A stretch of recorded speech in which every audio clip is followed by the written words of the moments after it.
Hi, I'm Ambra Mariani from Princeton University, and I will talk about the characterization of an ultra-high-purity sodium iodide crystal scintillator with a Sabre proof of principle detector.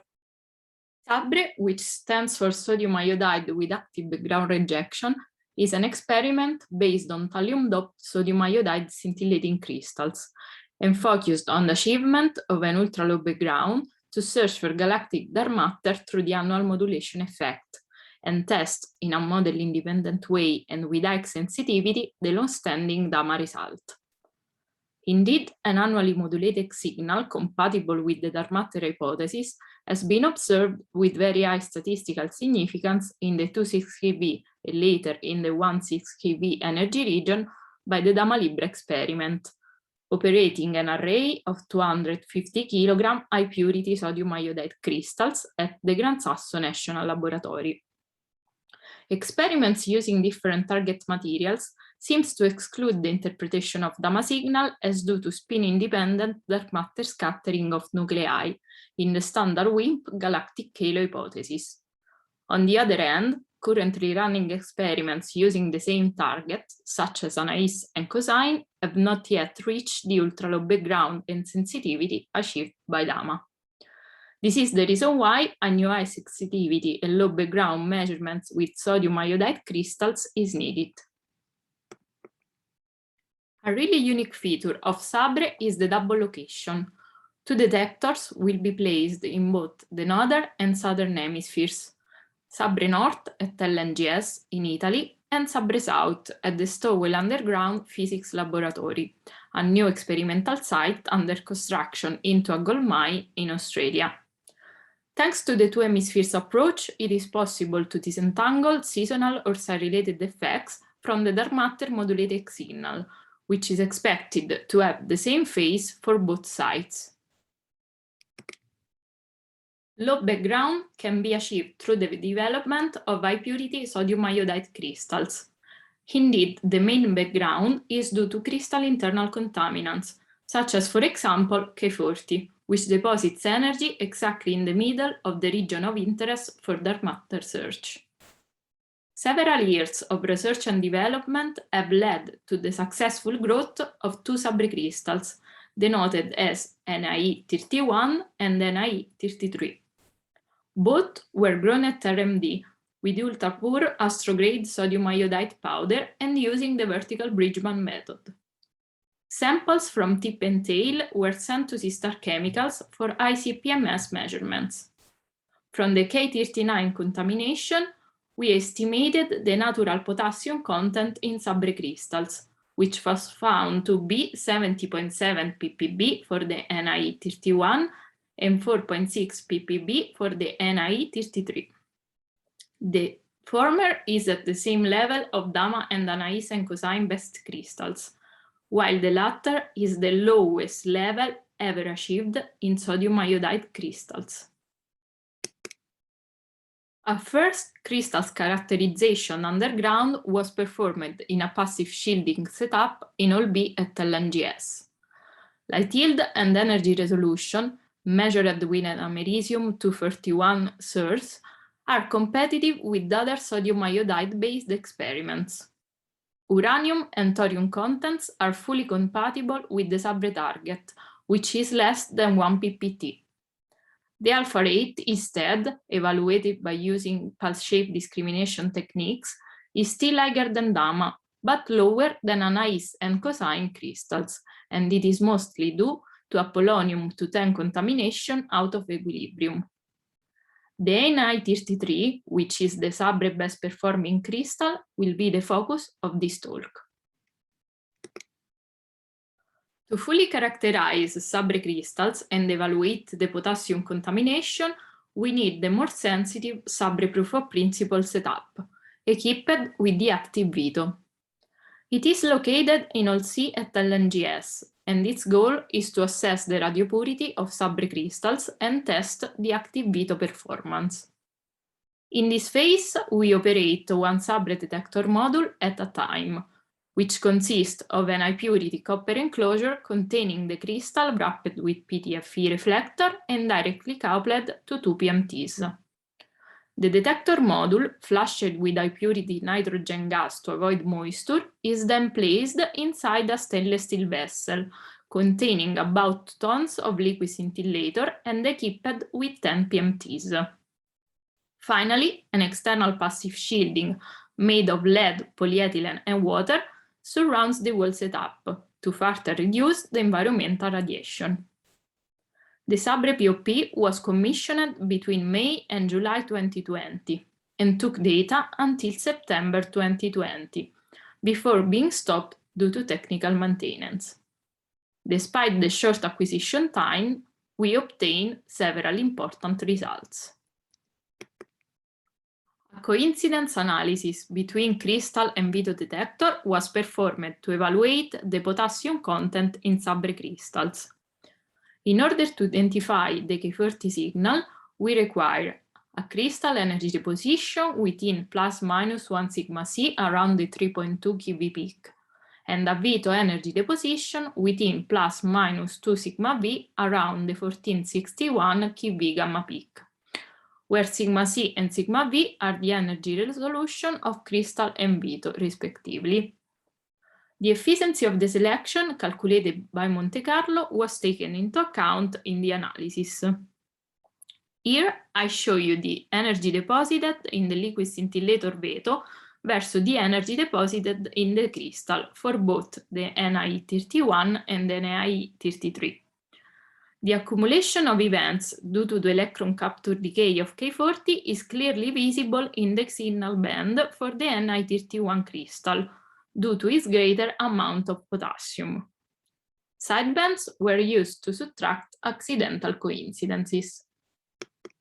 Here, top plots show the Vito energy spectra in the 3 different crystal energy bands, for both the NAE31 on the left and the NAE33 on the right. As expected, the 1461 keV gamma peak of K40 is visible only in the signal band, which is shown in black. Bottom plots show instead the crystal energy spectrum by requiring coincidences with Vito in the signal band. The table reports the result obtained for the potassium analysis. Given the limited statistics of the measurement, for the NAE33 crystal, we estimated also upper limits at 90% confidence level. The K40 activity is lower than 0.15 millibecquerel per kilogram, which correspond to a potassium contamination lower than 4.7 ppb.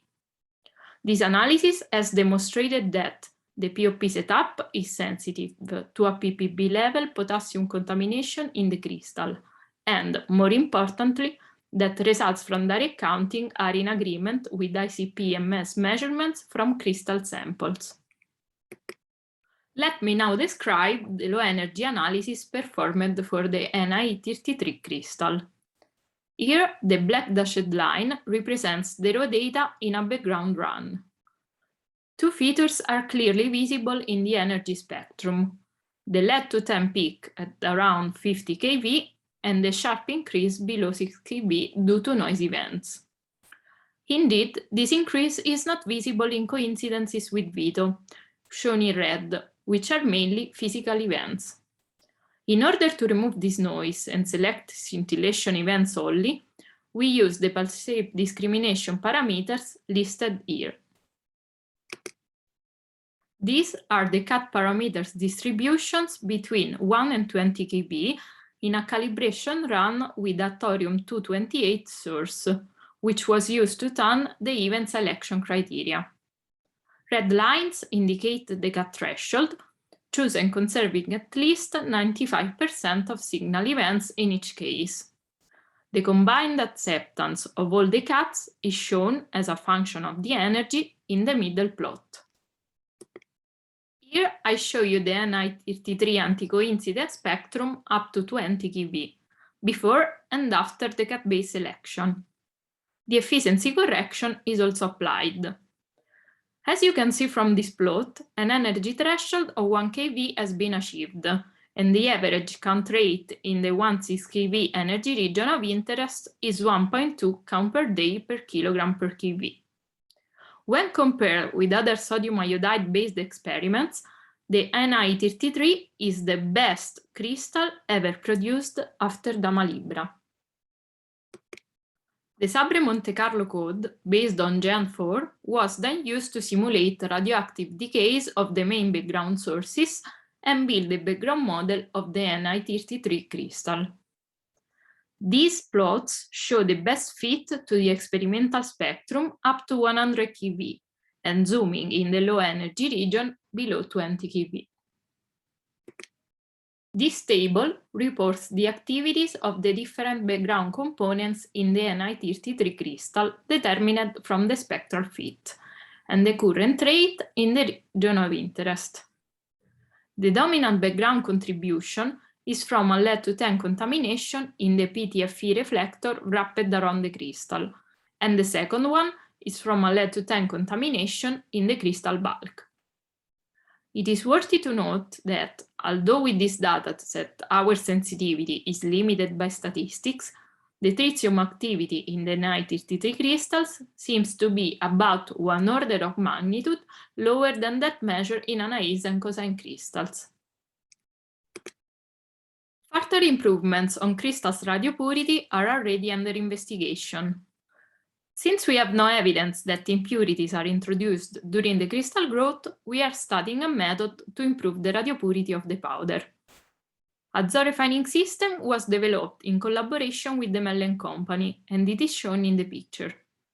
Zorefining is a purification process in which impurities in the powder are moved together with the molten material in the same direction as the ovens move, and concentrate at the end of the tube. A test operation was made in 2019. Samples were taken from 5 successive sectors along the tube to perform ICP-MS measurements and estimate the purification factors. This table shows the result obtained for the isotopes of major interest. Zorefining reduces K14 and rubidium-87 to negligible levels, and lead-208 by at least a factor of 3. Therefore, we can reasonably assume that Zorefining should be effective also for lead-210. In light of this, assuming the Ni33 contamination after scaling for the reduction factors observed in Zorefining tests and using a clean PTFE reflector, Sabre crystals could reach a background level in the ROI equal or lower than 0.3 count per day per kilogram per keV. This rate is mostly due to a lead-210 contamination in the crystal bulk, which could be further reduced by ongoing developments in the crystal manufacture. So, the Sabre POP has concluded its data taking by demonstrating a background level of 1.2 count per day per kilogram per keV in the 16 keV ROI, operating the Ni33 crystal inside the active Vito. This result represents a breakthrough in terms of radio purity after the Dama Libra experiment. Thanks to our background model, we have identified the main background sources, namely the lead-210 contamination in the crystal bulk and especially in the PTFE reflector. As the crystal internal contaminations, the vetable ones such as K40, are low enough, the active Vito is no longer a crucial feature to achieve the sensitivity to a background level lower or comparable to that of Dama Libra. An array of crystals grown after Zorefining and wrapped with a clean PTFE reflector could push the background rate below 0.3 count per day per kilogram per keV. This result would mark a significant improvement in the quest for dark matter-induced annual modulation with sodium iodide crystals, and lays the groundwork for a definitive answer to the long-standing controversy over the Dama result. Thank you very much for your attention.